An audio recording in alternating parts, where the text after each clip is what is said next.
Assalamualaikum warahmatullahi wabarakatuh.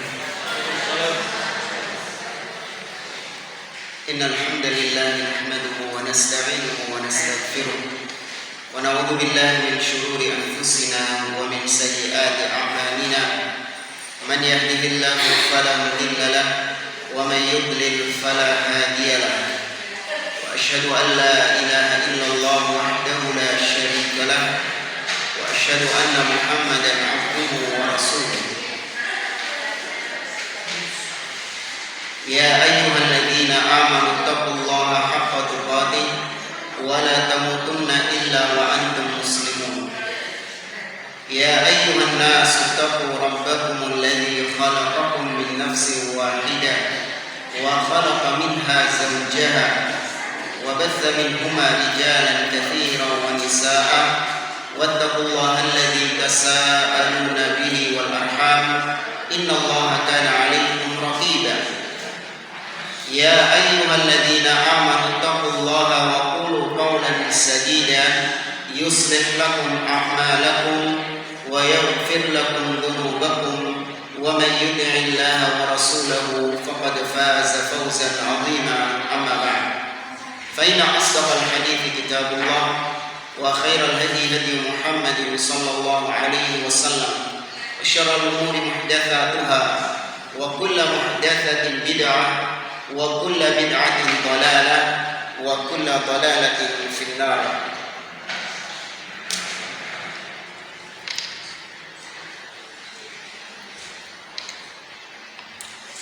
Ma'asyiral muslimin, ikhwani fillah wa akhwati, bapak-bapak dan ibu-ibu rahimani wa rahimakumullah.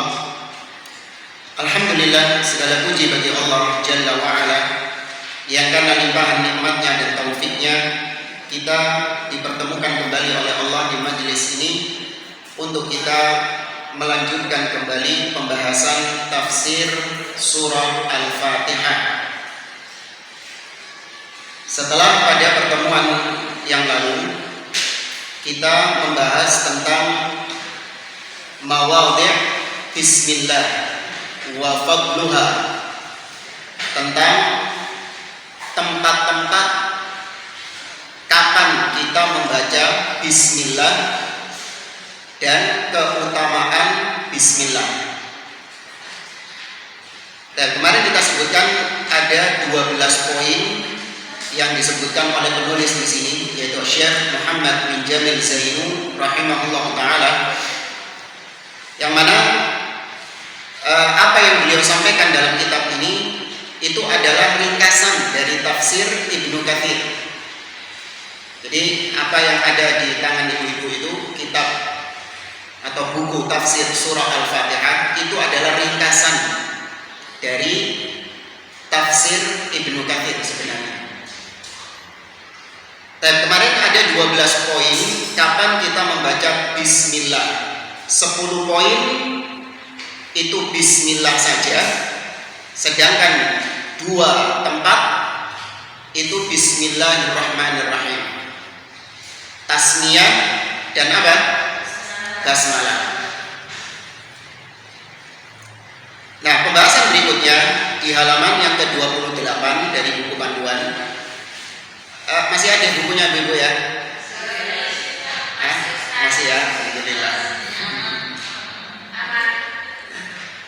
Baik. Di halaman ke-28 ini masih lanjutan dari pembahasan kemarin, yaitu tentang makna bismillah. Belum kan ini ya? Ya. Tentang makna bismillah. Ketika kita mengucapkan bismillah di tempat-tempat yang kemarin itu, apa sih maknanya bismillah yang kita ucapkan ini? Karena seorang muslim ketika dia mengucapkan sesuatu, maka dia harus tahu dulu apa maksud daripada ucapannya itu.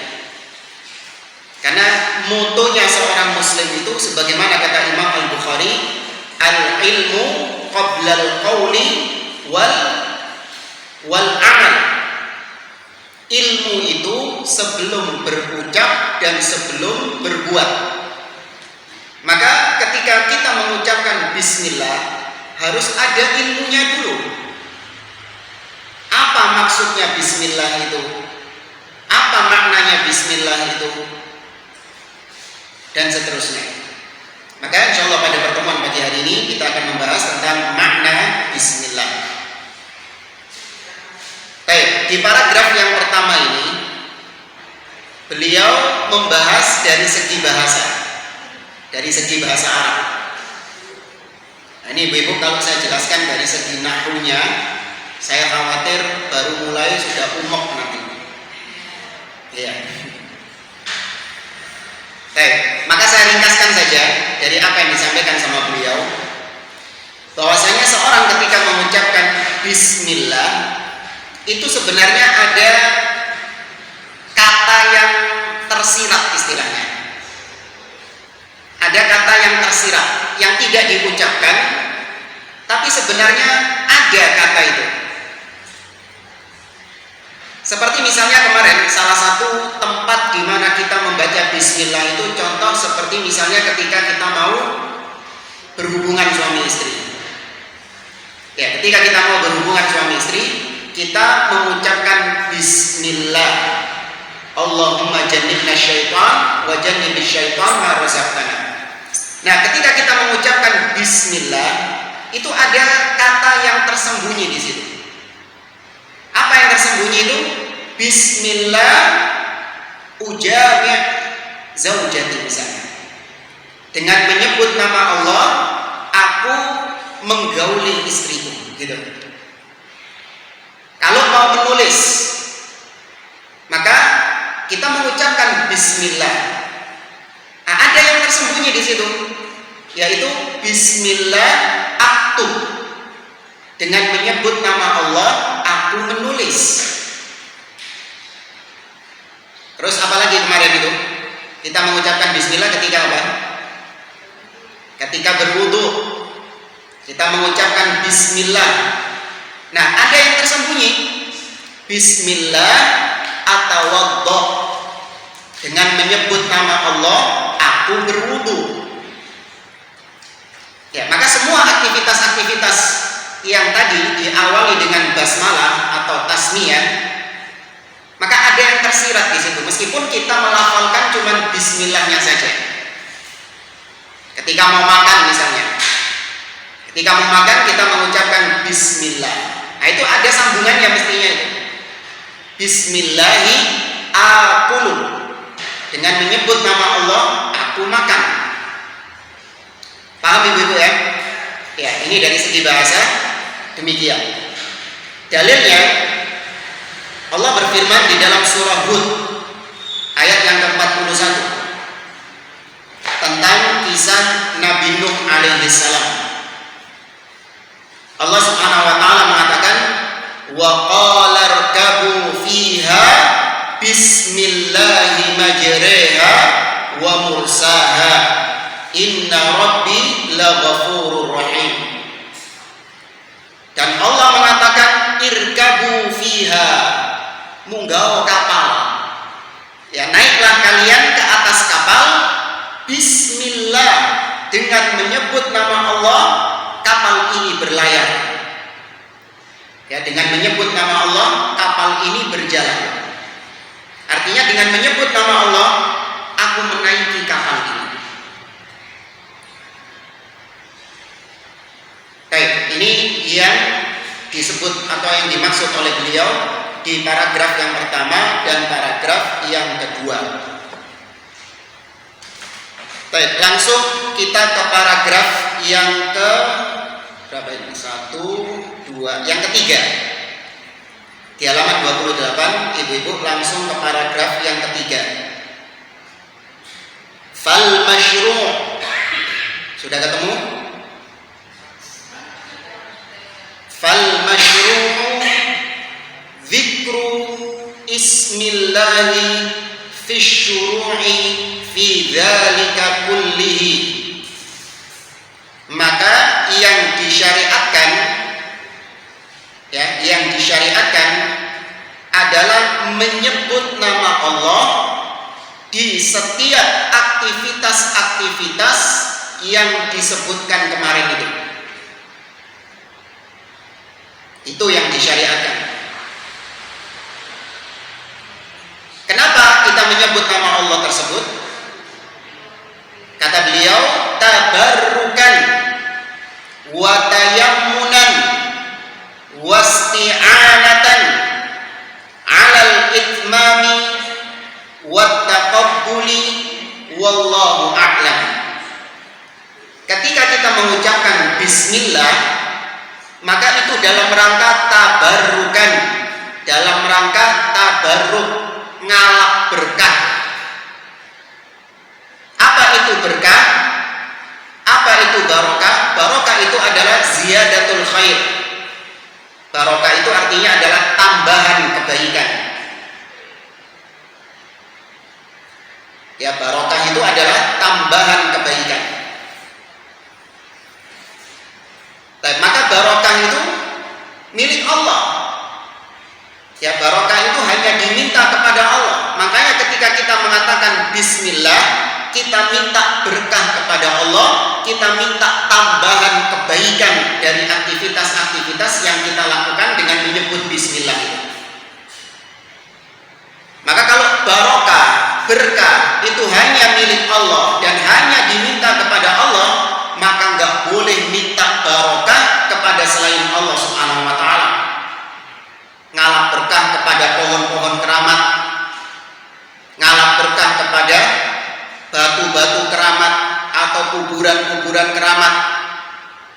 Ya, maka ini semuanya adalah kesyirikan kepada Allah. Karena barokah milik Allah, kebaikan milik Allah, maka hanya diminta kepada Allah. Allah berfirman di dalam surah Ali Imran. Kata Allah Subhanahu wa ta'ala, "Qulillahumma malikal mulk tu'til mulka man tasha wa tanzi'ul mulka mimman tasha wa tu'izzu man tasha wa tudhillu man tasha." Apa lanjutannya? Ya, itu tadi apa? Masa nggak ada apa? Ya, surat Ali Imran ayat yang ke ayat ini juga apa?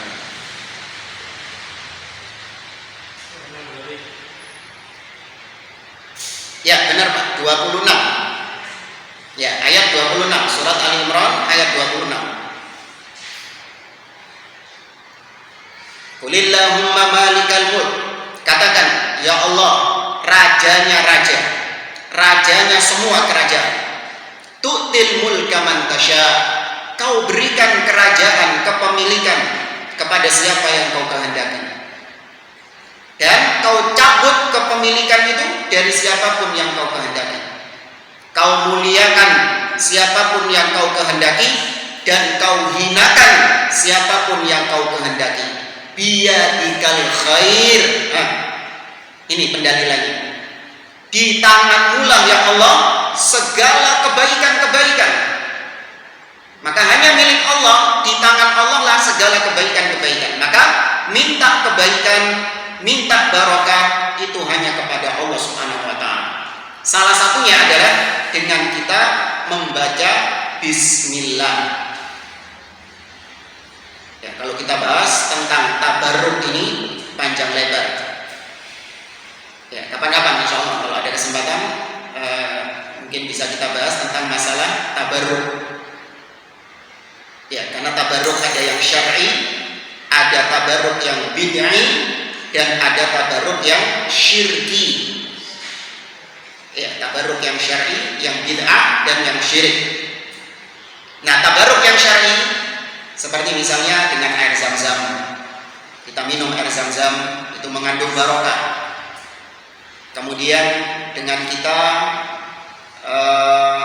madu, ya, kemudian kenapa Bu? Kalau secara perbuatan semua amal-amal soleh yang disyariatkan itu juga mengandung barokah. Seperti silaturahmi misalnya. Orang menyambung tali silaturahim, maka usianya diberkahi dan hartanya diberkahi. Sebagaimana hadis Nabi SAW, "Man arada ayyun sa'alahu fi atharihi wa yubsatalahu fi rizqihi falyasil rahimahu. Barang siapa yang ingin rizkinya dilapangkan dan usianya dipanjangkan, maka hendaklah dia menyambung silaturahim. Nah, maksud daripada usianya dipanjangkan itu bisa secara hakiki, usianya ditambah sama Allah, tapi bisa juga secara maknawi, usianya panjang namun dia bisa memanfaatkan usia itu dengan amal-amal soleh yang banyak. Ada dua orang usianya sama-sama 60 tahun. Ya, ada dua orang usianya sama-sama 60 tahun. Orang yang pertama, dia menghabiskan usia 60 tahun tapi amalannya sedikit. Sedangkan yang kedua, dia usianya 60 tahun tapi amalannya seperti orang yang usianya 60.000 tahun misalnya.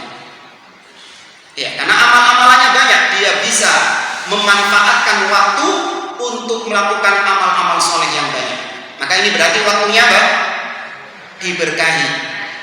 Ya, waktunya diberkahi. Demikian juga harta. Ada dua orang yang sama-sama kerja di perusahaan. Gajinya sama-sama, katakanlah piro UMR saja. Hah? UMR berapa sekarang? 4 juta. 4 juta setengah, ya 5 juta lah. Ya, dua orang ini sama-sama gajinya 5 juta. Tapi orang yang pertama gak diberkahi hartanya.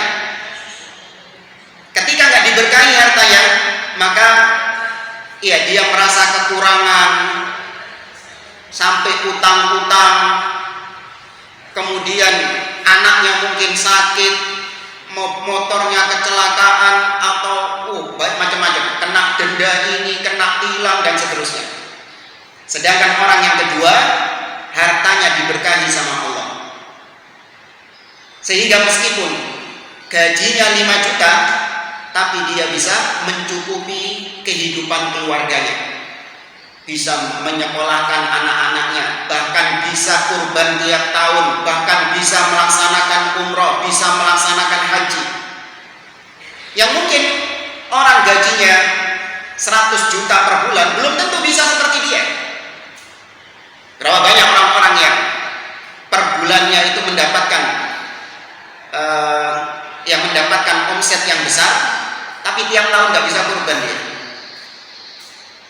Ya, nggak bisa melaksanakan umrah, belum melaksanakan haji, bahkan banyak utang-utangnya. Ini tanda bahwa hartanya apa? Tidak diberkahi. Ya, maka yang dicari apa itu? Nominal hartanya atau berkahnya? Kalau saya dua-duanya, Bu.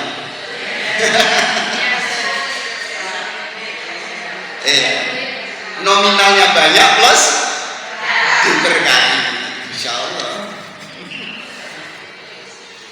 Baik.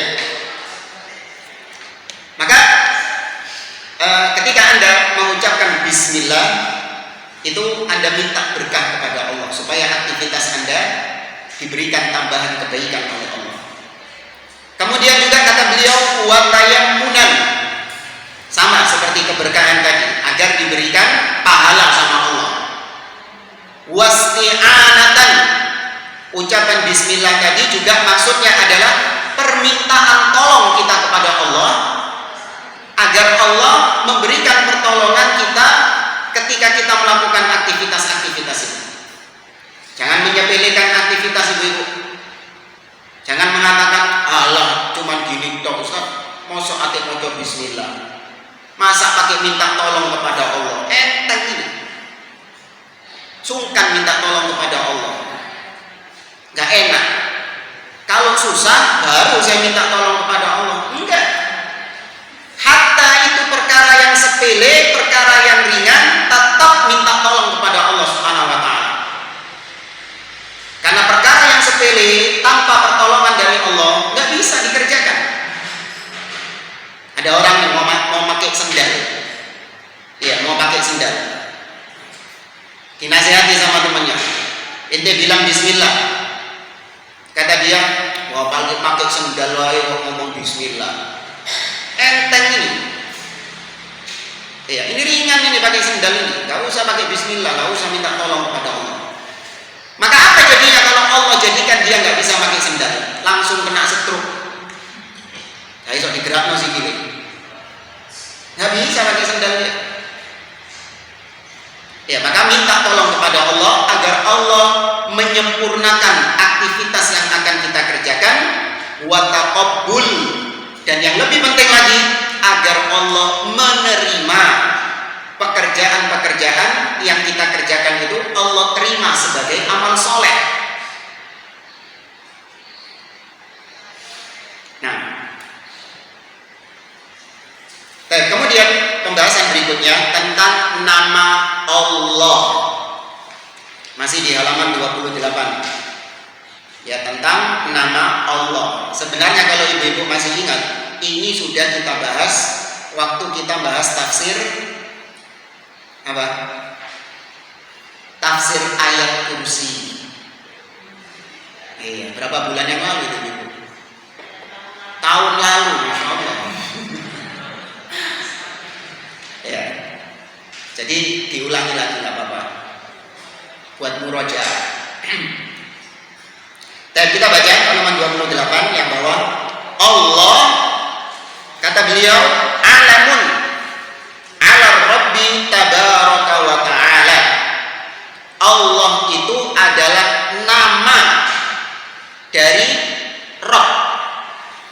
Ya, nama dari Ar-Rabb tabaraka wa ta'ala. Jenengi, namanya dia. Wa yuqal, dan dikatakan juga innahu al-ismul a'zam. Allah itu adalah namanya yang paling agung. Ya, Allah itu adalah nama yang paling agung, yang paling utama, nama yang paling besar. Inti dari semua al-asmaul husna itu adalah Allah. Kenapa? Ini alasannya, kata beliau, li'annahu yusafu bi jami'is sifat. Karena semua nama-nama Allah yang lain itu sejatinya adalah sifat dari Allah. Sifat dari nama Allah. Contoh misalnya, ada orang namanya misalnya, enggak, jangan ada di sini, Bambang misalnya. Ya, ada orang namanya Bambang misalnya. Bambang ini adalah nama intinya, nang KTP ditulis Bambang. Tapi dia punya nama-nama lain, nama-nama julukan. Seperti misalnya dia diberi julukan Bejo. Ya, kenapa? Karena Bejo ini sifatnya dia. Bejo artinya beruntung, karena hidupnya itu senantiasa beruntung, mujur. Maka dia disebut sama teman-temannya Bejo. Tapi nama Bejo ini itu adalah sifat dari Bambang ini tadi. Paham maksudnya ya? Ya, itu sifatnya dia. Maka semua nama-nama Allah seperti Ar-Rahman, Ar-Rahim, Al-Malik, Al-Quddus, Al-Jabbar, As-Sami, Al-Alim, dan yang lainnya, itu semua adalah sifat dari nama Allah. Ya, itu adalah sifat dari nama Allah. Saya mau ibu serius dulu. Ya, dari tadi serius ya teman-teman. Tapi ini lebih serius lagi. Ada 3 istilah yang harus kita ketahui berkaitan dengan pembahasan tauhid asma wa sifat. Ada 3 istilah yang harus kita ketahui berkaitan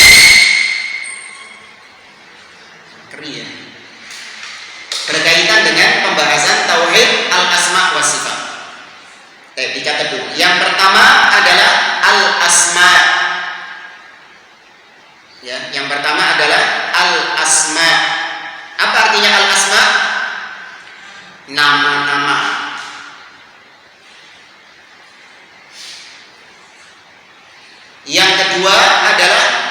sifat. As-sifat artinya sifat-sifat.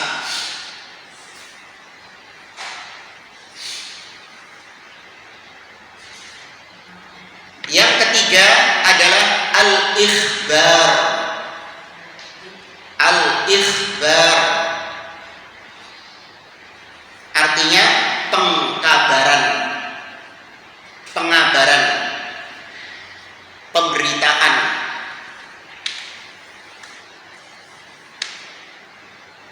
Sudah? Saya jelaskan satu-satu. Sudah? Baik. Al-asma itu sesuatu yang dengannya Allah diceluk, dipanggil. Ya, al-asma ini adalah sesuatu yang dengannya Allah itu dipanggil. Seperti misalnya Allah. Maka kalau manggil dia, nyebutnya ya Allah, ya Rahman, ya Rahim, ya Jabbar, ya Hayyu, ya Qayyum, dan seterusnya. Wahai Allah, wahai Rahman, wahai Rahim. Wahai ini nyeluk kan? Iya, manggil. Maka al-asma itu adalah sesuatu yang dengannya Allah itu dipanggil. Nah, al-asma ini tauqifiyah. Ya, nama Allah itu tauqifiyah. Apa itu tauqifiyah?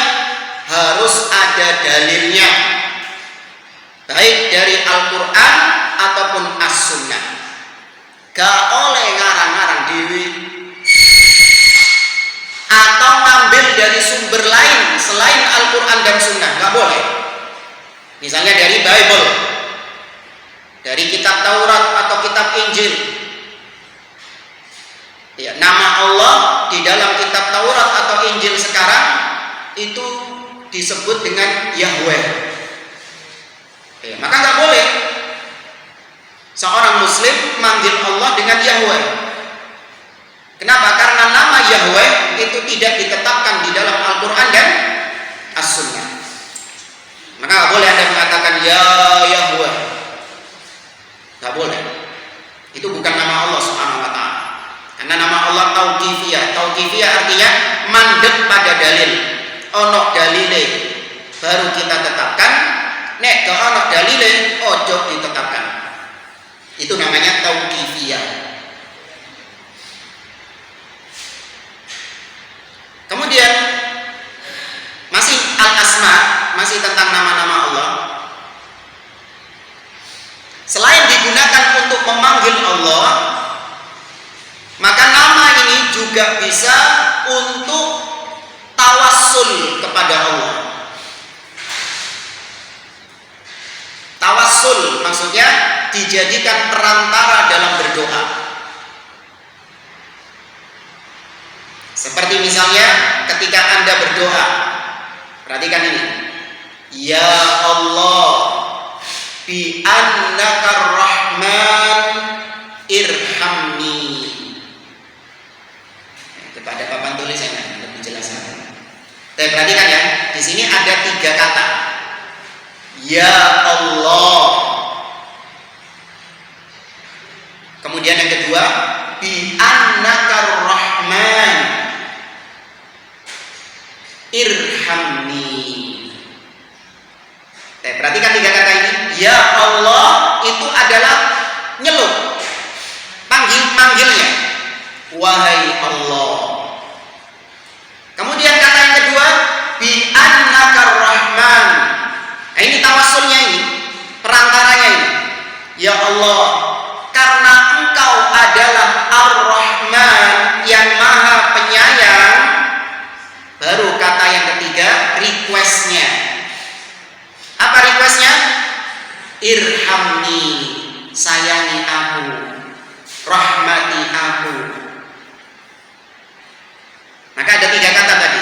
Ya Allah, bi annaka Rahman irhamni. Wahai Allah, ini manggil. Karena Engkau adalah Rahman, Sang Maha Pengasih. Ini tawassulnya. Kemudian baru masuk requestnya, permintaannya. Irhamni. Ini permintaan. Irhamni, rahmati aku. Ya Allah, bi annaka ghaffar, ighfirli. Ya Allah, karena Engkau adalah Sang Maha Pengampun, maka ampuni aku. Paham ya tiga kata ini ya? Yang tengah itu tawassul, yaitu perantaranya. Nah, perantaranya tadi Anda perhatikan itu pakai al-asmaul husna.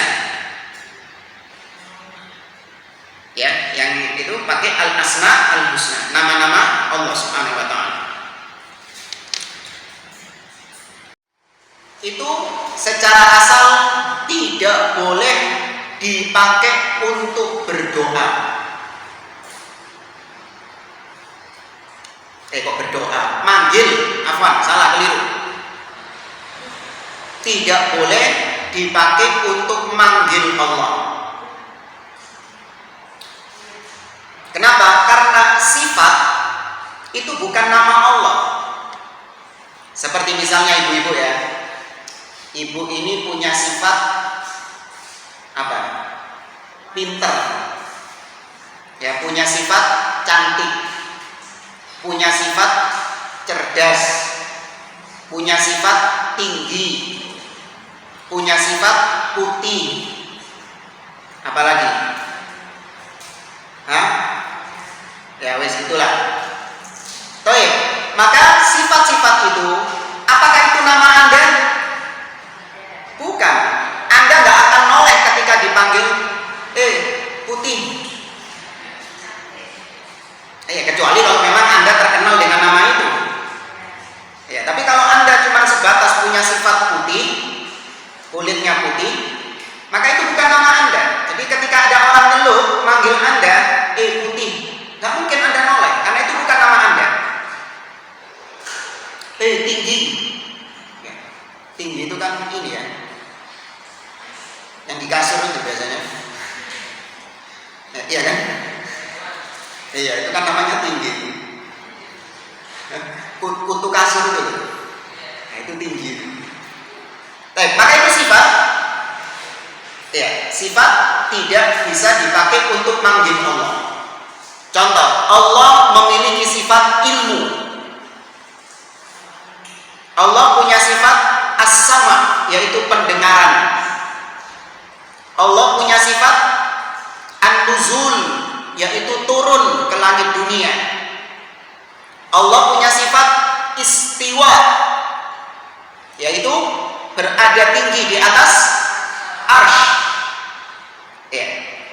Allah punya sifat al-yad, tangan, dan sifat-sifat Allah yang lain. Maka semua sifat-sifat ini bukan nama Allah. Maka gak boleh berdoa dengan mengatakan ya ilmu, wahai ilmu. Itu bukan manggil Allah, karena itu sifatnya Allah Subhanahu wa taala. Paham ya? Ya, maka sifat tidak dipakai untuk manggil Allah. Kemudian masih tentang sifat, sama seperti tadi, sifat itu tauqifiyah. Ya, sifat itu juga sama seperti nama, tauqifiyah, mandek pada dalil. Ada dalilnya kita tetapkan, tidak ada dalilnya maka tidak kita tetapkan.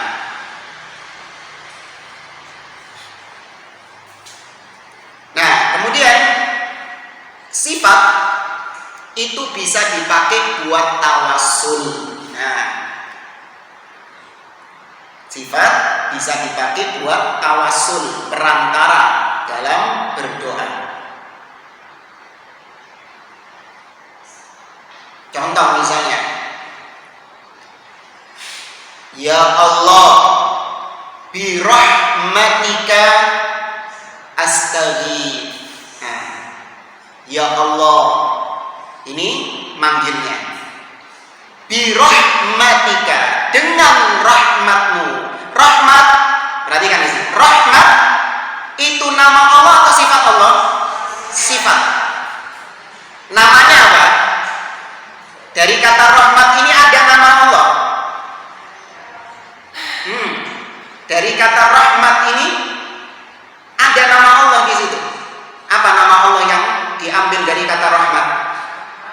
Ar-Rahman dan Ar-Rahim. Itu nama. Sifatnya rahmat. Maka tadi, ya Allah, birahmatika, dengan rahmatmu astaghith, aku meminta pertolonganmu. Nah, ini baru requestnya itu tadi. Astaghith itu requestnya, permintaannya, doanya.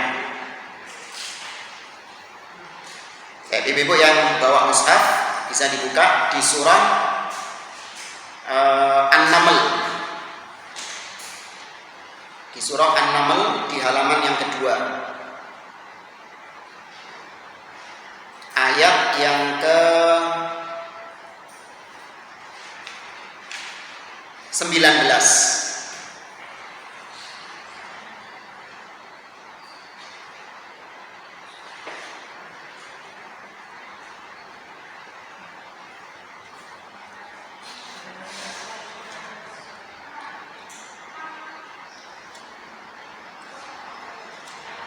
Sudah, surat An-Naml. Semut. Ayat yang ke-19 tentang Nabi Sulaiman.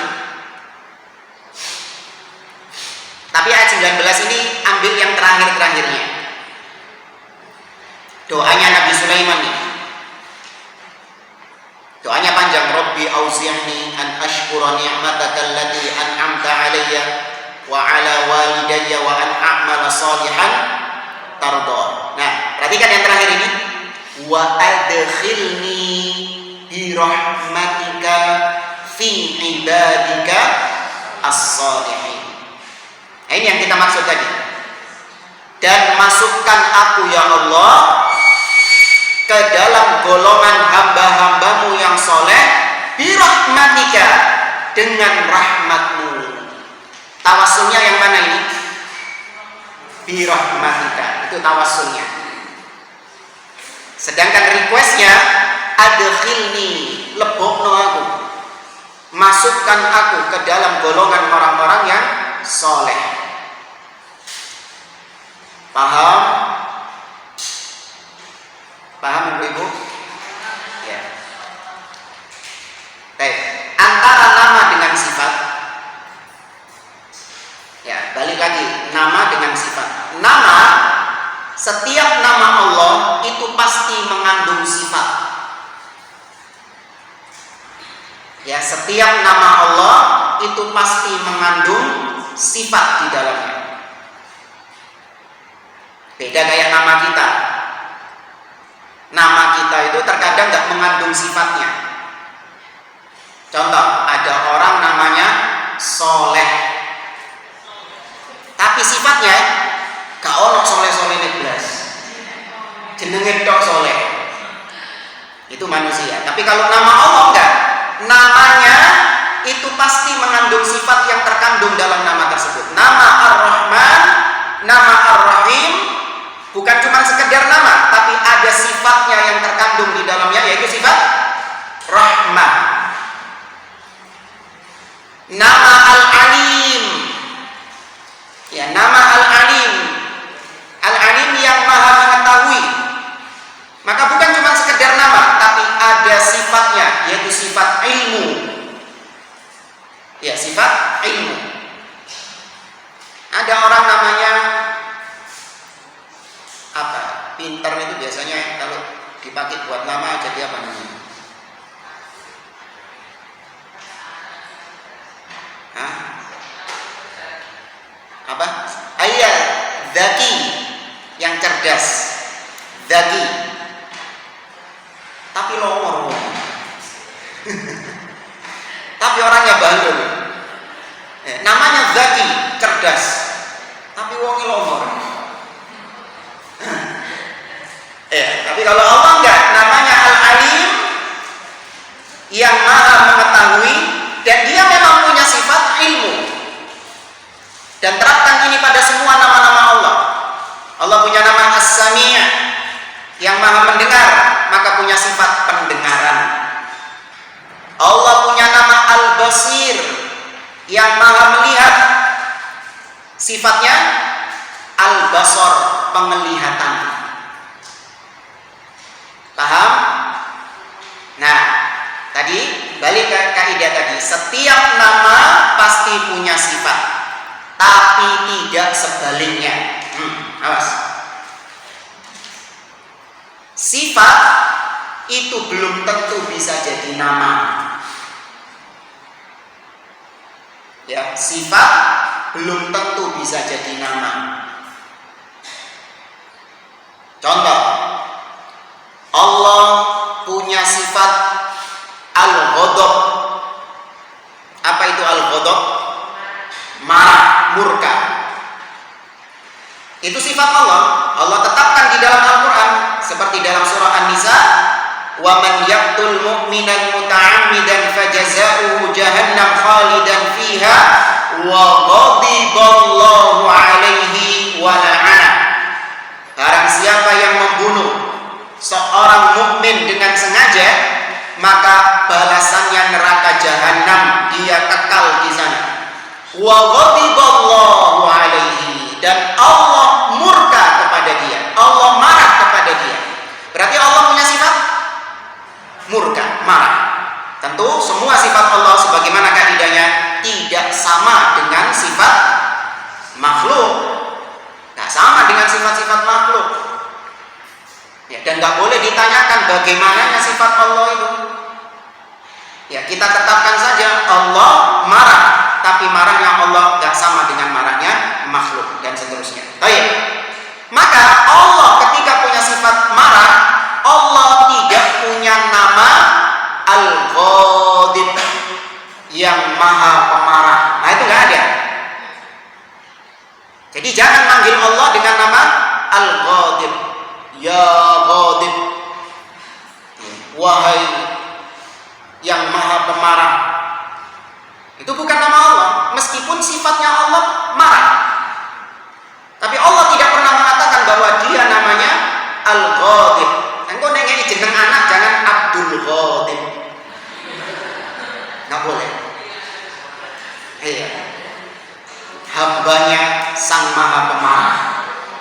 Nggak boleh. Ya. Nah, itu kalau mau ditambahkan bisa itu. Yang nama Al-Asma itu bisa dipakai buat nama orang, tapi ditambahi dengan Abdul. Tapi kalau sifat nggak bisa dipakai buat nama orang.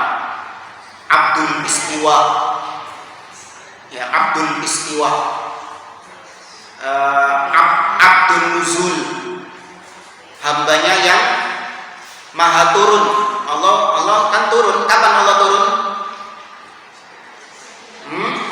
Sepertiga malam terakhir. Itu turun itu sifat atau nama? Sifat. Ibu ada yang bingung nggak? Jujur. Paham penjelasan saya ya? Alhamdulillah. Hanya kalau sudah masuk pembahasan asma wa sifat ini ngomel apa? Ruwet Ustaz. Baik. Maka kembali lagi ke kaidah tadi yang saya tegaskan, setiap nama pasti mengandung sifat, tapi Lord, ya enggak? Gusti artinya Lord, pangeran, ya kan, pangeran. Apa hukumnya kita nyebut Allah dengan pangeran? Maka hukumnya boleh. Ya, hukumnya boleh. Kenapa? Karena baik Gusti ataupun pangeran itu maknanya bertentangan enggak dengan nama-nama dan sifat-sifat Allah? Tidak. Apakah menunjukkan sesuatu yang cacat? Pangeran atau Gusti itu adalah menunjukkan sesuatu yang negatif enggak? Tidak. Maknanya positif kan? Iya, maknanya positif dan sesuai dengan keagungan dan kebesaran Allah. Maka boleh saya mengabarkan kepada ibu-ibu. Apa misalnya? Saya nggak bisa bahasa Jawa halus itu apa? Pangeran?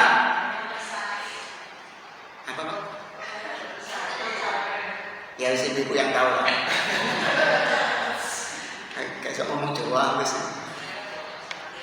Ya. Nah, itu hukumnya boleh. Kenapa? Karena hanya dalam rangka mengabarkan, membicarakan tentang Allah. Tapi ketika Anda berdoa, nggak boleh manggil Allah dengan pangeran. Ketika Anda memanggil Allah, wahai pangeran, wahai Gusti, nggak boleh. Karena Gusti dan pangeran bukan nama Allah Subhanahu wa ta'ala. Saya mengabarkan kepada ibu-ibu, Allah itu sing bau reksa. Apa artinya sing bau reksa? Yang menguasai itu. Ya, yang menguasai. Tapi bertentangan dengan nama-nama dan sifat-sifat Allah? Tidak. Apa menunjukkan sesuatu yang negatif? Enggak. Maka boleh, hanya sebatas mengabarkan. Tapi ini contoh yang lebih serius lagi. Saya sedang mengatakan kepada ibu-ibu, ini kita lagi pengajian misalnya, lagi bahas tentang babi. Ya, kita lagi bahas tentang babi. Maka saya sebut kepada ibu-ibu, Allah Rabbul Khinzir. Ketahuilah wahai ibu-ibu, Allah itu adalah Rabbnya babi. Baik, ini benar atau enggak? Ya benar. Siapa yang menciptakan babi? Allah. Allah yang menciptakan babi, Allah yang memiliki babi dan seterusnya. Saya hanya sebatas sedang mengabarkan kepada ibu-ibu. Ya, saya sedang mengabarkan, ini kita lagi kajian soalnya, dalam rangka kajian. Tapi kalau ibu-ibu manggil Allah, nggak boleh ibu-ibu manggil dengan mengatakan ya Rabbal Khinzir, wahai Rabbnya babi. Ini manggil, nggak boleh. Meskipun Allah itu sebenarnya adalah Rabbnya babi beneran, tapi dalam rangka ta'adduban, menjaga adab, nggak boleh kita manggil Allah dengan hal-hal demikian. Maka panggil dengan nama-namanya. Qul ud'ullaha aw ud'ur rahman ayyamma tad'u falahul asmaul husna. Di akhir surat Maryam. Kok surat Maryam? Di akhir surat Al-Isra. Sebutlah, panggillah dia dengan Allah, atau kau panggil dia dengan Ar-Rahman. Manapun yang kau panggil, maka memang Allah itu memiliki nama-nama yang husna. Ya, baik, ini paham ya tentang ikhbar? Paham ibu-ibu tentang ikhbar? Ya. Baik, kembali lagi ke materi halaman 28. Ketmang 28 terus. Kenapa, Bu? Akhir-akhir pokoknya. Setelah ayat Sajdah. Kan di akhir surat Al-Isra itu ada ayat Sajdah. Nah, habisnya ayat Sajdah itu ayat tadi. Qul ud'ullaha aw ud'ur rahman ayyamma tad'u falahul asmaul husna. Ya. Nah,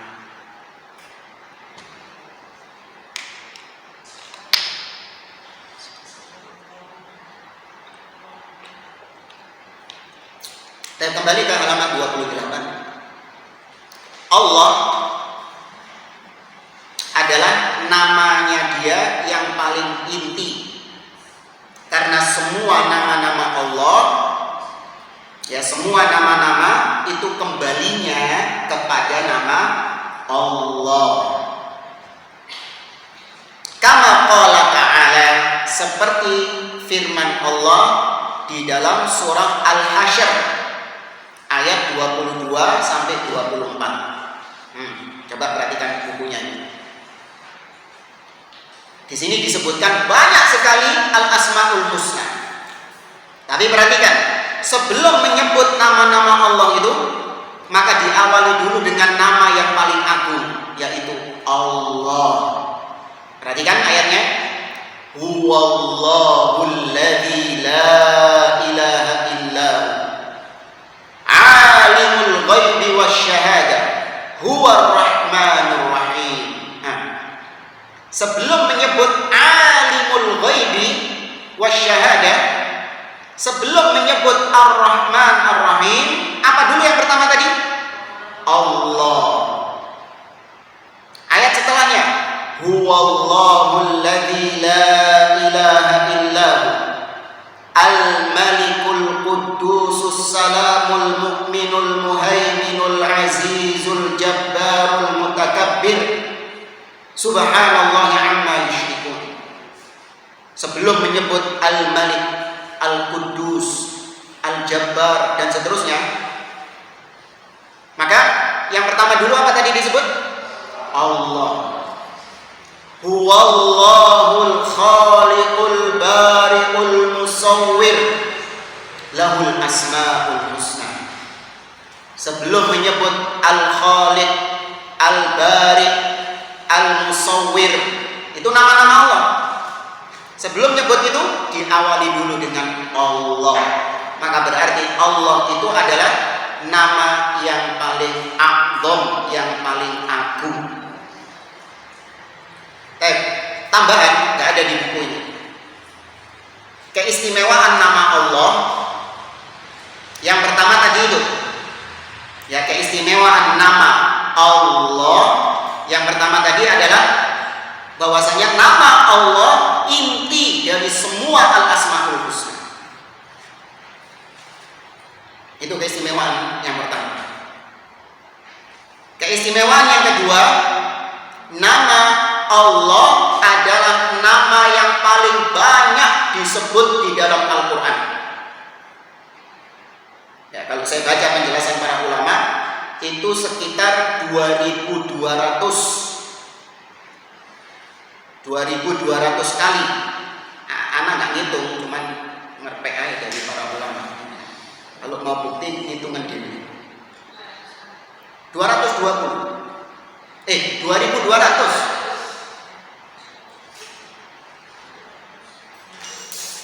Ya, 2200 kali. Ini keistimewaan yang keberapa tadi?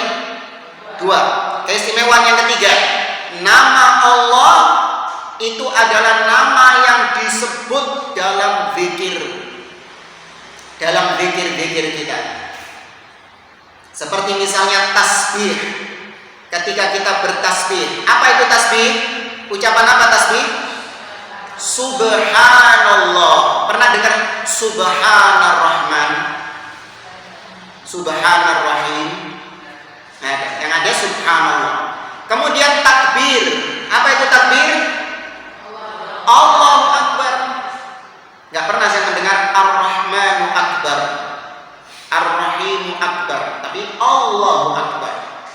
Kemudian tahlil, la ilaha illallah.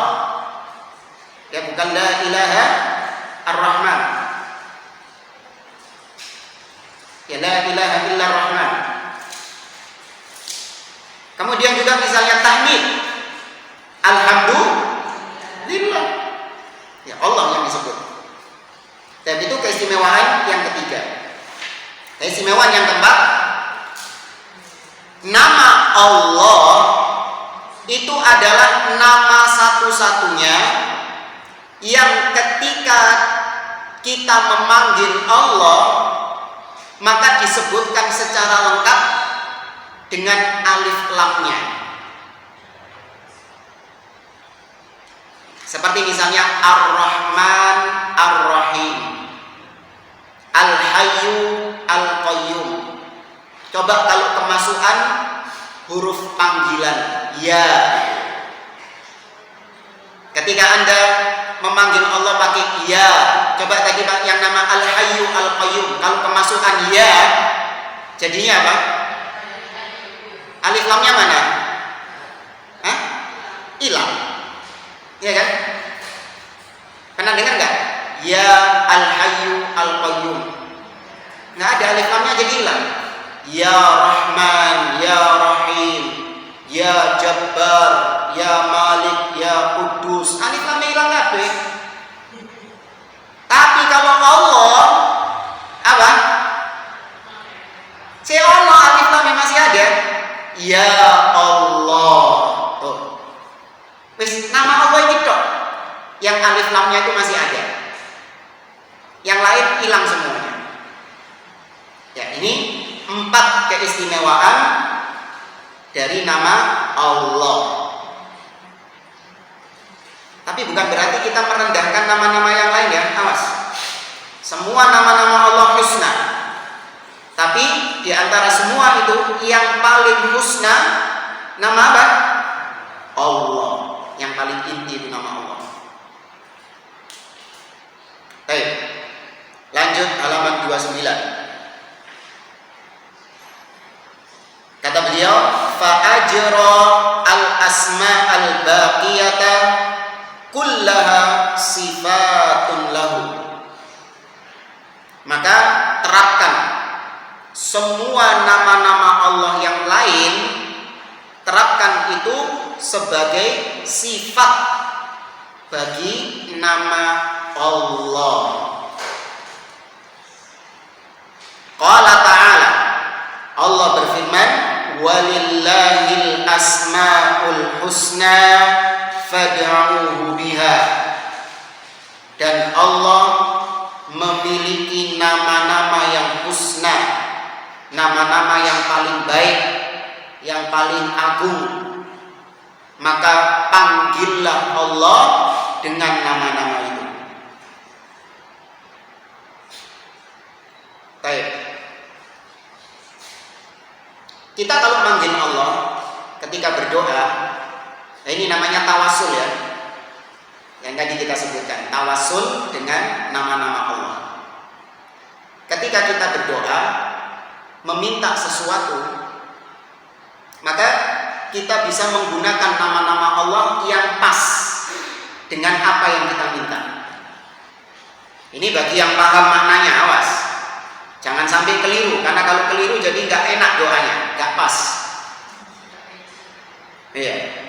Contoh, Anda minta ilmu. Maka ketika Anda minta ilmu, nama apa yang pas untuk memanggil Allah? Ya Alim, Ya Alim, alimni. Wahai yang maha mengetahui, berilah pengetahuan kepadaku. Tuh. Anda minta ampunan, maka nama apa yang pas untuk Anda panggil Allah? Ya Ghafur, Ya Ghafar, Ya Ghaffar, Ighfirli. Anda minta supaya Allah menerima taubat Anda. Maka apa nama Allah yang pas untuk Anda panggil? Idza jaa nasrullahi wal fath wa ra'aitan nasa yadkhuluna fi dinillahi afwaja fasabbih bihamdika wastaghfir innahu kana tawwaba. Tawwab. Ya, Tawwab itu nama Allah, Tawwab, yang maha menerima taubat.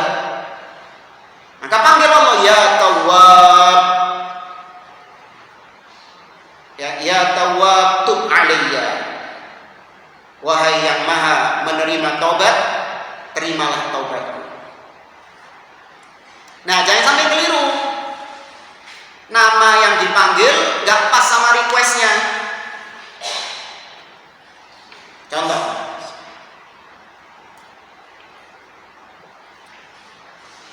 Anda apa misalnya?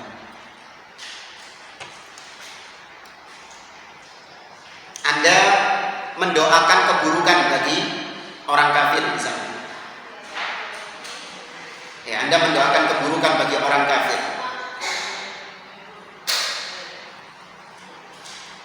Tapi Anda memanggil Allah dengan yang sesuatu dengan nama yang tidak pas dengan apa yang Anda minta. Anda mengatakan Ya Ghaffar adzibhu. Wahai yang maha pengampun, siksa dia. Enggak nyambung. Paham ya? Ya Ghaffar adzibhu. Wahai yang maha pengampun, mestinya ampuni dia.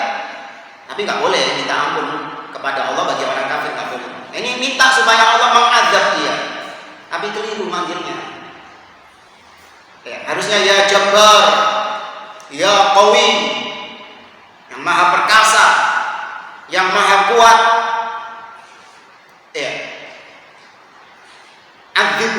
siksa dia. Baik, dan seterusnya ya. Kita lanjutkan halaman 29. An Abi Hurairah anna Rasulullah sallallahu alaihi wasallam qala.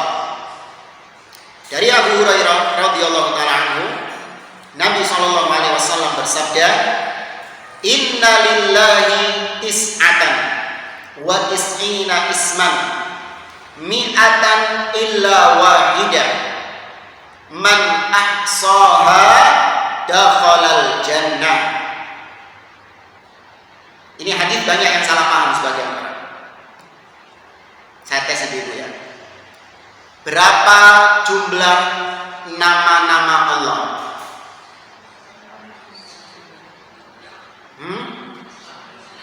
99. Sepakat ibu-ibu? Ada yang beda pendapat? Yang 99 sudah tadi. Ibu-ibu yang beda pendapat apa? Berapa? 100.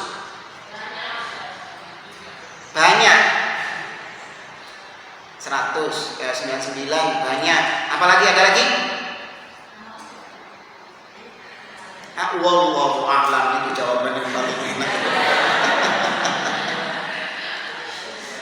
Sahihnya mana? Wallahu a'lam. Iya. Tidak ada yang mengetahui berapa nama-nama Allah kecuali Allah sendiri. Iya, maka jawaban yang paling benar adalah wallahu a'lam, hanya Allah yang mengetahuinya. Nah, bagaimana dengan hadis yang kita baca tadi? Hadisnya sahih, diriwayatkan oleh Imam Bukhari dan Muslim. Nabi mengatakan, sesungguhnya Allah memiliki 99 nama, 100 kurang 1. Barang siapa yang ahsoha, belum saya terjemahkan ini. Ya, ahsoha, nanti akan datang penjelasannya.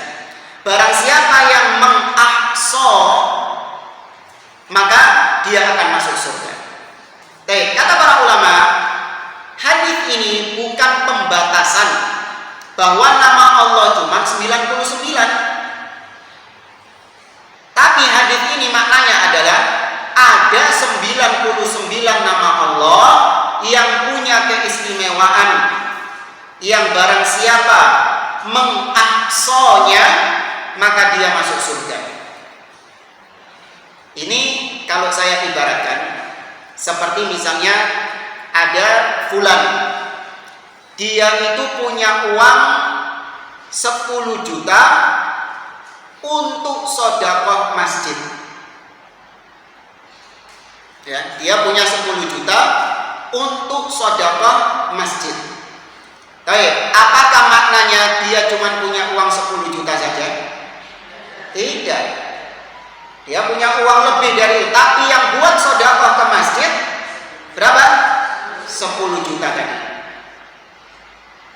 Kemudian ada dalil yang tegas yang membuktikan bahwa nama Allah itu tidak ada yang tahu berapa jumlahnya kecuali hanya Allah Subhanahu wa taala.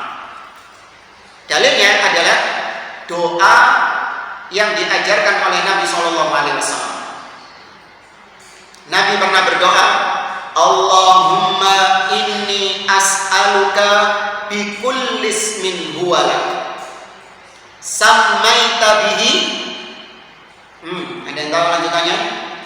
Sammaita bihi nafsak au anzaltahu fi kitabik au 'allamtahu ahadan min khalqik au ista'tharta bihi fi 'ilmil ghaibi 'indak an taj'alal qur'ana rabi'a qalbi wa nura. Nah ini dulu zaman kecil ya dulu. Dulu waktu Iqra biasanya belajar dulu waktu TPA gitu. Beda mungkin yang di Sidoarjo. Nah dulu kan diajari doanya. Allahumma dzakirna minhuma jahilna minhuma nasina wa 'allimna minhuma jahilna apa? Doa apa? Iya, maksudnya dulu suka dihafalkan waktu anak-anak ngajinya kecil TPG. Tapi malah kulihat, perhatikan doanya tadi. Nabi mengatakan, ya Allah, sesungguhnya aku meminta kepadamu bikulli ismin huwalak, dengan perantara semua nama-namamu. Jadi Nabi tawassul dengan semua nama-nama Allah. Nah, kemudian diperinci nama-nama Allah itu. Bikulli ismin huwalak sammaita bihi nafsak, yang kau namai dirimu sendiri dengan nama-nama itu. Jadi sing jeneng Allah iki sapa? Kok Rasulullah. Allah dhewe yang memberi nama Allah, Allah sendiri. Sammaita bihi nafsak, kau yang memberi nama dirimu sendiri dengan nama-nama itu. Kemudian au anzaltahu fi kitabik, atau nama-namamu yang kau turunkan dalam kitab-kitabmu. Jadi Allah menurunkan, memberitahu sebagian nama-namanya dalam kitab yang Allah turunkan, yaitu Al-Quran kalau sekarang. Au 'allamtahu ahadan min khalqik, atau namamu yang kau beritahukan kepada salah seorang dari makhlukmu, yaitu para nabi dan rasul. Diberitahu nama Allah ini dan ini. Nah, baru kemudian setelahnya ini pendalilannya. Awistaktarta bihi fi ilmil ghaibi indak, atau nama-namamu yang kau simpan dalam ilmu ghaibmu. Berarti gak dikasih tahu kepada para nabi dan juga tidak diturunkan di kitabnya, tapi disimpan sama Allah dalam ilmu ghaibnya. Pertanyaannya, siapa yang tahu ilmu ghaib? Hanya Allah. Maka berarti ada nama-nama Allah yang Allah simpan dalam ilmu ghaibnya, tidak Allah beritahukan kepada para nabi dan rasul, dan tidak Allah turunkan di dalam kitab-kitabnya. Nah, sedangkan yang 99 ini itu sebenarnya kalau mau dihitung, di total, dikalkulasi antara Al-Quran dan hadis, lebih dari 99. Makanya para ulama berbeda-beda ketika menetapkan 99 nama ini, berbeda-beda. Ada yang memasukkan nama ini dan ada yang tidak memasukkannya. Ada yang memasukkan nama ini dan ada yang tidak memasukkannya. Contoh, nanti kalau ibu pulang, biasanya di mushaf itu belakangnya cover itu biasanya ada Al-Asmaul Husnanya. Ya kan? Nah, coba cari nama At-Thayyib. Gak ada ya? Hah? Gak ada ya? Nanti aja dicari atau lagi. Kemudian Asy-Syafi ada? Anak gak pernah ngecek sih. Ya, Asy-Syafi. At-Thayyib artinya yang maha baik. Asy-Syafi artinya yang maha penyembuh. Itu nama Allah ditetapkan lewat hadis. Misalnya Nabi tentang Thayyib itu, Nabi SAW mengatakan, Innallaha Thayyib la yaqbalu illa thayyiban. Allah itu maha baik dan tidak menerima amalan kecuali amalan yang baik. Pernah dengar ya di sini ya? Ya. Kemudian Asy-Syafi. Asy-Syafi ditetapkan dalam doa ketika mendoakan orang yang sakit. Allahumma rabban nas adhibil ba'sa ishfi anta syafi. Ya, sembuhkan, sesungguhnya Engkau maha penyembuh. La shifaa illa shifaa, shifaan la yughadiru saqama. Ya. Maka para ulama khilaf tentang 99 nama ini, ada yang memasukkannya dan ada yang tidak memasukkannya. Karena memang nggak ada hadis sahih di mana Nabi menyebutkan secara urut dalam satu redaksi hadis, Nabi sebutkan sak jentrek 99 nama. Tidak ada. Tidak ada yang sahih dari Nabi. Ya, adanya mencomot dari Al-Quran, mencomot dari hadis, kemudian dikumpulkan menjadi 99. Baik. Lanjut lagi ke paragraf berikutnya. Sekarang kita bahas tentang Aqsaha yang tadi belum saya terjemahkan. Tinggal berapa menit Ibu?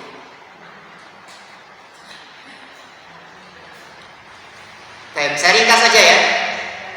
Ya, jadi nggak usah saya baca, nggak usah saya terjemahkan, saya ringkas saja. Aqsaha, maksudnya aqsaha adalah barang siapa yang memahami maknanya, ya memahami makna dari nama-nama Allah itu. Haqqal fahmi, dengan pemahaman yang benar, bukan pemahamannya ahli bid'ah. Seperti misalnya istawa 'alal arsh. Itu bukan nama Allah ya. Nama Allah seperti misalnya Al-Ali. Ya, Al-Ali, Al-Ali seperti di akhir surat di akhir ayat Kursi. Wasi'a kursiyyus samawati wal ardi wa la ya'uduhu hifdhuhuma wa huwal aliyyul 'azim. Al-Ali nama Allah. Baik, apa maknanya Al-Ali? Yang maha tinggi. Yaitu Allah secara zatnya benar-benar tinggi di atas. Itu makna yang benar. Maka pahami makna itu dengan makna yang benar. Jangan memahami nama Allah dengan makna yang keliru. Karena kalau kata ahli bid'ah, tinggi di situ maksudnya adalah bukan zatnya Allah yang tinggi, tapi yang maksud tinggi itu adalah kedudukannya, kualitasnya Allah itu lebih tinggi daripada kualitasnya makhluk katanya. Tapi kalau secara posisi enggak, Allah di mana-mana, atau Allah itu ada tapi tanpa arah. Ini makna yang keliru, maka nggak boleh. Kalau ingin mengamalkan hadis tadi, barang siapa yang mengaqsa maka dia masuk surga, maka pahami semua nama-nama Allah dengan makna yang sahih. Dari mana kita tahu makna yang sahih? Dari pemahaman apa? As-salaf. Lihat bagaimana para salafus soleh memahami nama-nama Allah tersebut. Nah, ini butuh kitab akidah, butuh belajar akidah, ya, supaya kita tidak gampang disesatkan oleh orang-orang yang menyimpang. Maka makna aqsaha adalah memahami maknanya dengan benar dan mengamalkannya. Tuh, memahami maknanya dengan sebenar-benarnya, kemudian mengamalkan konsekuensinya. Dan ini kita lagi bicara tentang nama Allah ya tadi ya. Kita belum menjelaskan apa maknanya Allah. Ada artinya Allah itu. Abdullah bin Abbas mengatakan Allah itu artinya adalah dzul uluhiyati wal ubudiyati ala khalqihi jami'a. Allah itu artinya adalah zat yang disembah dan diibadahi oleh seluruh makhluk-makhluknya. Ya, Allah itu artinya adalah yang diibadahi dan yang disembah oleh seluruh makhluk-makhluknya. Maka pahami maknanya, kemudian amalkan konsekuensinya. Tuh, kalau Anda tahu Allah itu artinya adalah yang disembah dan diibadahi, maka konsekuensinya Anda nggak boleh menyembah kepada selain Allah. Itu namanya aqsaha. Baru itu mengamalkan konsekuensi dari nama Allah. Anda memahami. Nah, salah satu nama ini contoh lagi ya. Salah satu nama Allah Al-Basir. Allah Maha melihat. Maka maknanya Allah melihat adalah, yaitu Allah benar-benar melihat semua hamba-hambanya tanpa terkecuali. Tidak ada yang lepas dari pengawasan Allah. Nggak ada yang miss.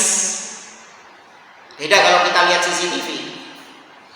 Lihat CCTV itu kadang ada yang miss. Ya, ada yang meleset dari pengawasan kita. Sejeli apapun, ya, sejeli apapun itu pasti ada yang miss. Saya itu dulu pernah jaga ujian. Murid-murid itu kalau saya jaga ujian, sumpah kabeh deh. Ya, soalnya mata saya itu terus memonitor. Nggak pernah lengah, sehingga mereka itu kesusahan untuk ngerpek, nyontek, kesusahan. Paling sumpah kalau saya yang jaga ujian. Tapi ternyata tetap ada yang ngerpek. Iya, tetap ada yang bisa ngerpek. Iya, ada yang miss. Tapi ini makna yang sebenarnya dari nama Al-Basir yang Maha Melihat. Nah, konsekuensinya kalau Anda tahu bahwa Anda senantiasa diawasi sama Allah, maka berarti Anda kalau ibadah nggak perlu dilihat sama orang. Anda kalau mau sedekah, meskipun nggak ada orang yang mengetahuinya, sedekah aja. Karena Anda tahu bahwa Allah punya nama apa tadi? Al-Basir. Allah melihat sedekah Anda.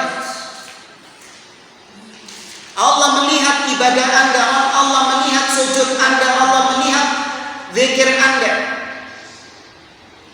Maka nggak perlu dilihat sama orang.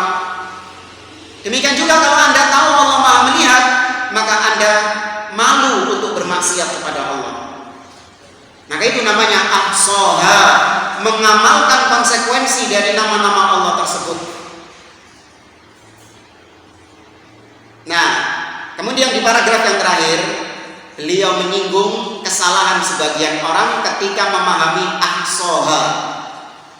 Apa itu? Sebatas menghafal. Ya kan? Biasanya terjemahnya gitu kan?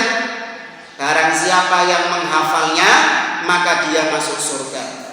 Akhirnya ngapalin itu lagunya itu. Allahur Rahmanur Rahim. Ini dia hafalnya dia. Tapi kosong dari makna. Nggak paham dia apa yang dilantunkan itu. Kemudian konsekuensinya juga nggak dijalankan. Apal Asmaul Husna, tapi kelakuannya syirik kepada Allah. Padahal konsekuensi dari nama Allah tadi apa? Menyembahnya kepada Allah. Tapi ternyata ada seorang muslim yang hafal Al-Asmaul Husna, sak lagu-lagunya hafal bisa, tapi ternyata kelakuannya, kerjaannya syirik kepada Allah. Masih pakai jimat, masih suka pergi ke dukun, percaya dengan khurafat. Maka ini bukan ahsaha, tapi dia cuma menghafal saja tanpa mengetahui maknanya dan tanpa mengamalkan isinya. Maka nggak masuk dalam hadis ini, nggak masuk dia dalam keutamaan hadis tadi. Man ahsaha dakhalal jannah, dia nggak masuk di situ. Ya, maka yang masuk hadis ini yang tadi itu, dia memahaminya dengan pemahaman yang benar, kemudian mengamalkan konsekuensinya. Baik, maka ini yang bisa kita sampaikan dari pembahasan makna Bismillah. Nah, satu lagi, Allah punya nama Al-Ahad. Apa artinya Al-Ahad? Yang Maha Esa, yang satu. Allah tidak berbilang. Maka barang siapa yang menganggap Allah itu 3 oknum, satu dari 3 oknum, seperti akidahnya orang-orang apa? An-Nasara, maka dia tidak mengamalkan hadis ini. Ya, dia tidak mengamalkan, dia tidak termasuk hadis ini. Man ahsaha dakhalal jannah. Karena konsekuensi ahad adalah meyakini Allah satu-satunya. Allah satu-satunya yang disembah, Allah tidak berbilang. Nah, termasuk tidak mengamalkan hadis ini, tidak mengamalkan nama, tidak mengamalkan konsekuensi nama ahad, yaitu mengucapkan Merry Christmas. Karena konsekuensinya orang yang mengucapkan selamat Natal, maka berarti dia mengakui bahwasanya Nabi Isa itu adalah Tuhan. Nabi Isa anak Allah. hati-hati. Seorang muslim itu tidak ada istilahnya abang-abang lambi. Apa abang-abang lambi? Basa-basi. Cuman buat basa-basi Ustaz, cuman buat ucapan di bibir. Kan gak enak orang-orang Nasrani kalau kita Idul Fitri mereka mengucapkan, masa kita kalau Natal gak mengucapkan? Maka kalau mereka mengucapkan, maka itu urusan mereka. Kita gak pernah minta, gak pernah nuntut mereka untuk mengucapkannya. Toh kalau mereka gak mengucapkan, kita fine-fine aja. Masalah gak buat kita kalau orang-orang Nasrani gak mengucapkan Idul Fitri? Loro hati kan? Belas gak loro hati, biasa aja. Malah lebih baik. Maka jangan menganggap remeh sebuah ucapan. Sebuah ucapan itu besar di sisi Allah. Makanya saya pingin sama orang-orang yang bilang, Allah Ustaz, kan cuma ucapan saja. Ini kon dua anak itu. Punya anak perempuan kau. Kalau kau punya anak perempuan, sini kau bilang sama anak, uzawwi juga. Terus saya bilang, qabiltu nikahan. Sah nggak? Sah nggak? Kau cuma bilang saja nih ya, orang ini bapak, orang yang bilang ucapan selamat Natal itu cuma ucapan lisan. Hati saya itu tidak meridhoi kok. Oke. Ente punya anak perempuan? Punya anak gadis? Punya. Nah, coba kau bilang sama saya, aku nikahkan engkau dengan putri saya.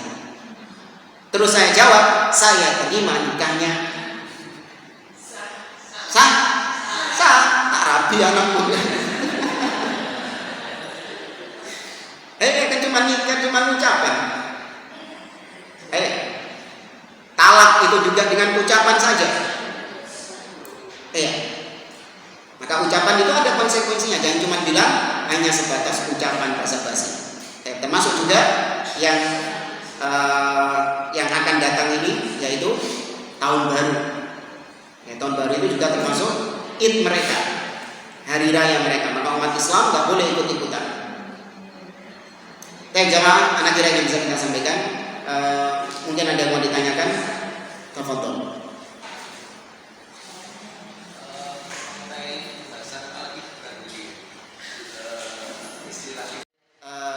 Insyaallah mungkin kita lanjutkan di pertemuan berikutnya. Wallahu a'lam bishawab. Wassallallahu ala nabiyyina Muhammad wa ala alihi wa sahbihi ajma'in. Aqulu qawli hadza subhanakallahumma wa bihamdik asyhadu an la ilaha illa anta astaghfiruka wa atubu ilaik. Wa akhiru da'wana alhamdulillahi rabbil alamin. Wassalamu alaikum warahmatullahi wabarakatuh.